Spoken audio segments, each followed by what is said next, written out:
भगवान श्री हरि विष्णु की पूजा आराधना की जाती है। भगवान श्री हरि विष्णु को गुरुवार का दिन अत्यंत ही प्रिय है, लेकिन मार्गशीर्ष मास में जो गुरुवार आते हैं, इस गुरुवार में माँ लक्ष्मी की आराधना की जाती है। शास्त्रों के अनुसार अगहन महीने के गुरुवार में अगर माँ लक्ष्मी की आराधना की जाती है तो माँ लक्ष्मी स्थिर रूप से हमारे घर में वास करती हैं। पद्म पुराण के अनुसार अगहन महीने के गुरुवार में माँ लक्ष्मी की आराधना करने से मन वांछित फल की प्राप्ति होती है। मतलब जो भी आपकी मनोकामना हो, चाहे धन प्राप्ति की कामना हो, संतान प्राप्ति की कामना हो, सौभाग्य की कामना हो, समस्त प्रकार की सुख समृद्धि और संपन्नता प्रदान करती है माँ लक्ष्मी, अगर आप अगहन मास के गुरुवार के दिन माँ लक्ष्मी की आराधना करते हैं तो। और अब बात करें कि अगहन मास के गुरुवार में माँ लक्ष्मी की आराधना किस प्रकार से करनी चाहिए। तो दोस्तों, माँ लक्ष्मी की आराधना करने के लिए आज के दिन मतलब गुरुवार के दिन सुबह जल्दी उठना चाहिए। आप ब्रह्म मुहूर्त में उठ सकते हैं, या फिर अगर आप इतनी सुबह नहीं उठ पाते हैं तो सूर्योदय से पहले तो जरूर उठ जाइए।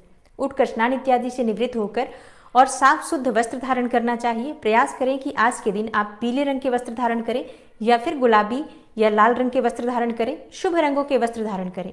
और उसके बाद घर के ईशान कोण में या जहां पर भी साफ सुथरी जगह हो, शुद्ध स्थान हो, उस स्थान पर आपको एक लकड़ी का पाटा बिछाना चाहिए। उसके ऊपर आपको एक लाल रंग का कपड़ा बिछाना है और इसी के ऊपर आपको एक कलश की स्थापना करनी है। देखिए, आज के दिन कलश की पूजा की जाती है माँ लक्ष्मी के स्वरूप में, लेकिन इसके साथ ही अगर आपके पास माँ लक्ष्मी की मूर्ति है, प्रतिमा है, तो आप उसे भी स्थापित कर सकते हैं। श्री हरि विष्णु के साथ माँ लक्ष्मी की फोटो या मूर्ति है तब तो अत्यंत ही श्रेष्ठ है। दोनों को एक ही चौकी पर विराजित करके और संयुक्त रूप से आराधना कीजिए आज के दिन, तो माँ लक्ष्मी की विशेष कृपा आपको प्राप्त होती है। तो सबसे पहले गौरी गणेश की पूजा की जाती है और कलश की स्थापना इस व्रत में अत्यंत आवश्यक है। तो कलश के लिए आपको सबसे पहले एक पात्र लेना है। उस पात्र में आपको थोड़ा सा गंगा जल डालना है, शुद्ध जल डालना है।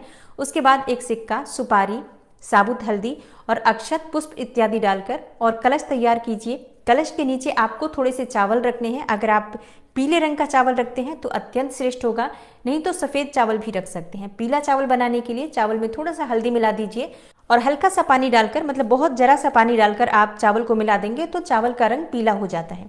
इसी चावल को आप कलश के नीचे रख सकते हैं और पूजा में भी प्रयोग कर सकते हैं। गुरुवार के दिन पीले चावलों का विशेष महत्व होता है।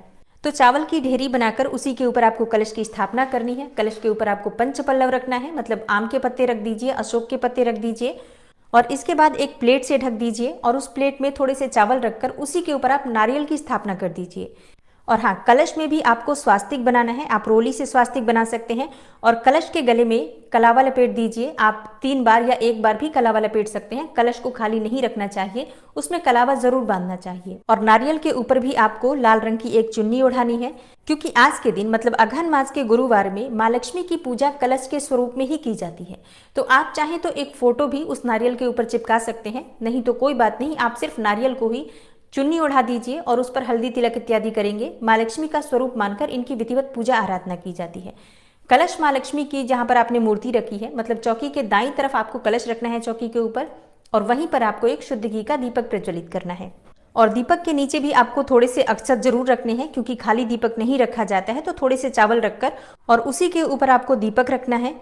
और दीपक प्रज्वलित करने के बाद सबसे पहले भगवान गणेश की पूजा करनी चाहिए। तो अगर आपके पास भगवान गणेश की मूर्ति है तो आप उसे भी स्थापित करके पूजा कर सकते हैं, और अगर मूर्ति नहीं है तो ऐसे में आप एक सुपारी ले लीजिए, सुपारी पर कलावा लपेट दीजिए, एक पान के पत्ते पर थोड़े से चावल रखकर उसी में आप इस सुपारी को स्थापित कर दीजिए। ये गणेश स्वरूप में अपने मन में मानकर इनकी सबसे पहले पूजा कर लीजिए। जैसे कि आपको थोड़ा सा जल डालना है, उसके बाद थोड़े से पुष्प, अक्षत इत्यादि डालकर पंचोपचार विधि से धूप दीप इत्यादि दिखाकर भगवान गणेश की पूजा कर लीजिए। हाँ, अगर आपके पास यज्ञोपवीत हो, मतलब जनेऊ हो, तो एक पीले रंग का जनेऊ भगवान गणेश को अर्पित कर सकते हैं। नहीं हो तो थोड़ा सा कलावा तोड़कर भी मन में यज्ञोपवीत का ध्यान करते हुए अर्पित कर सकते हैं। और भगवान गणेश की पूजा करने के बाद आप कलश की पूजा करेंगे। कलश पर धूप दीप अक्षत पुष्प ये सभी चीजें हम अर्पित करेंगे, क्योंकि कलश को ही माँ लक्ष्मी का स्वरूप माना जाता है इसमें।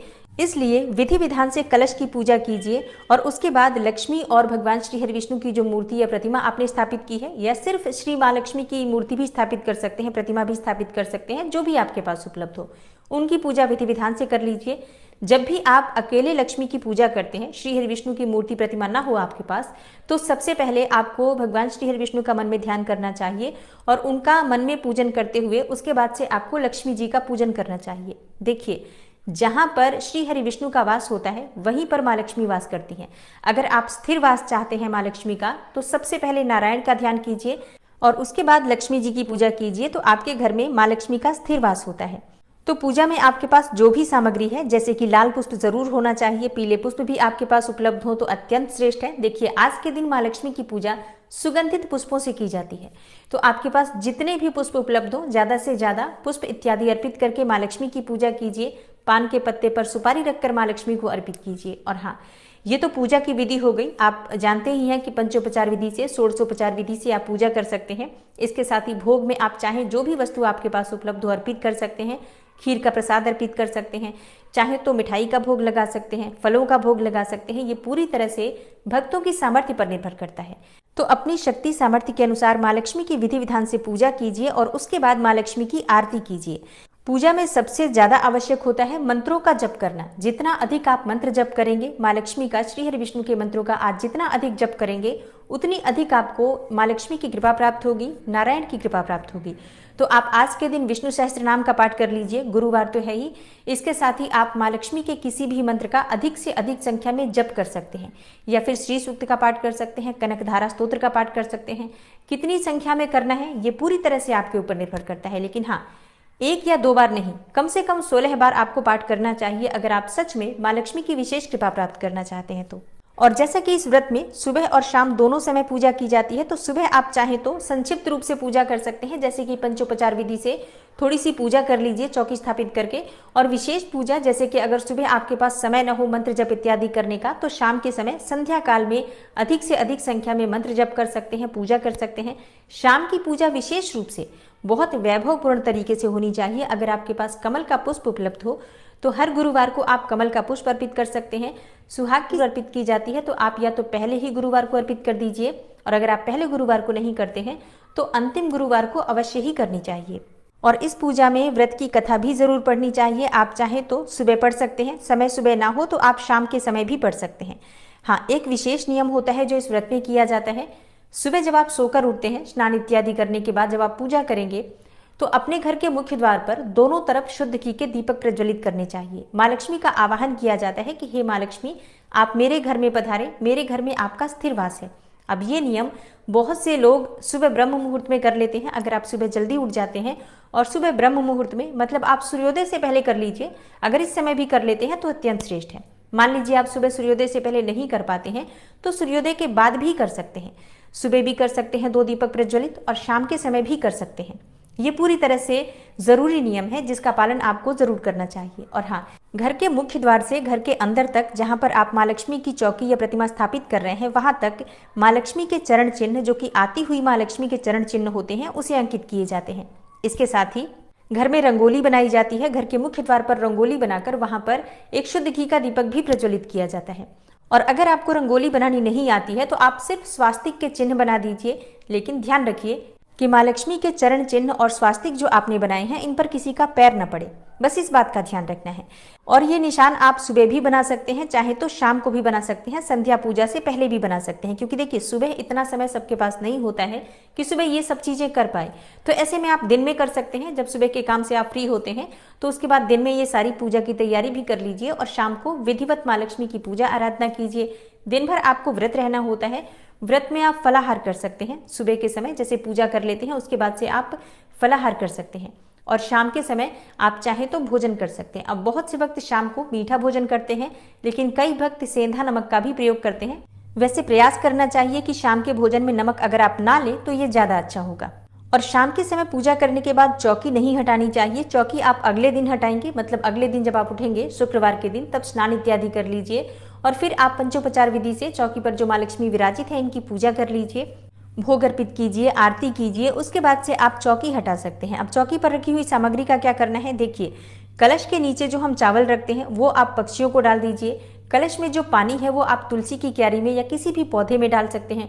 कलश में जो सामग्री आपने प्रयोग की है, जैसे कि आप कलश में सिक्का, सुपारी, ये सब चीजें डालते हैं, उन्हें निकाल कर रख दीजिए। अगली बार फिर से आप इनका प्रयोग कर सकते हैं, मतलब अगले गुरुवार को। और हाँ, नारियल, चुन्नी, ये सब चीजें भी आप प्रत्येक गुरुवार को इसी नारियल का प्रयोग करेंगे। आपको बार बार नारियल या चुन्नी खरीदने की आवश्यकता नहीं है। चौकी पर जो कपड़ा आपने बिछाया है ये भी आप प्रत्येक गुरुवार को प्रयोग कर सकते हैं। आप अभी उठा लीजिए, धोकर रख दीजिए, अगली बार पूजा में फिर से इसका प्रयोग कर सकते हैं। और माँ लक्ष्मी की मूर्ति प्रतिमा जो भी आपने वहां रखी है वहां से उठाकर वापस यथास्थान अपने घर के मंदिर में रख दीजिए, जहां जैसे विराजित है वैसे ही रख दीजिए। और हाँ, एक और बात, अगर आप व्रत नहीं कर पाते हैं किसी भी कारणवश, तब भी आप पूजा आराधना कर सकते हैं, चौकी लगाकर भी पूजा कर सकते हैं। बिल्कुल विधि विधान से ये सारी पूजा जैसे मैंने बताई है आप कर सकते हैं। सात्विक भोजन रखिए, मतलब आज लहसुन प्याज का त्याग करके शुद्ध और सात्विक भोजन करके आप दोनों समय की पूजा कर सकते हैं, माँ लक्ष्मी की विशेष कृपा प्राप्त कर सकते हैं। तो व्रत करते हैं अत्यंत श्रेष्ठ है, व्रत नहीं करते हैं तो भी पूजा जरूर कर लीजिए, अगर आप चाहते हैं कि माँ लक्ष्मी का स्थिर वास आपके घर में हो तो अगर आप व्रत नहीं करते हैं तो भी आपको पूजा जरूर करनी है। सुबह शाम दोनों समय माँ लक्ष्मी के मंत्रों का जप कर सकते हैं यथासंभव। और मान लीजिए आप इस प्रकार से चौकी लगाकर पूजा नहीं कर पाते हैं, व्रत नहीं कर रहे हैं, तो देखिए व्रत करेंगे तब आपको चौकी लगाना अत्यंत आवश्यक है। लेकिन अगर आप व्रत नहीं कर रहे हैं तो बिना चौकी लगाए भी अपने घर के मंदिर में बैठ जाइए, हाथ पांव मुंह धोकर शाम के समय और सुबह भी, और माँ लक्ष्मी के मंत्रों का अधिक से अधिक जप कीजिए, माँ लक्ष्मी का अपने घर में आवाहन कीजिए। इससे भी माँ लक्ष्मी का स्थिर वास आपके घर में होता है। तो आशा करती हूँ कि आज की वीडियो से आपको लाभ अवश्य होगा। अगर आपको आज की वीडियो अच्छी लगे, थोड़ी सी भी आपके लिए हेल्पफुल हो, तो वीडियो को लाइक कीजिए, ज़्यादा से ज़्यादा शेयर कीजिए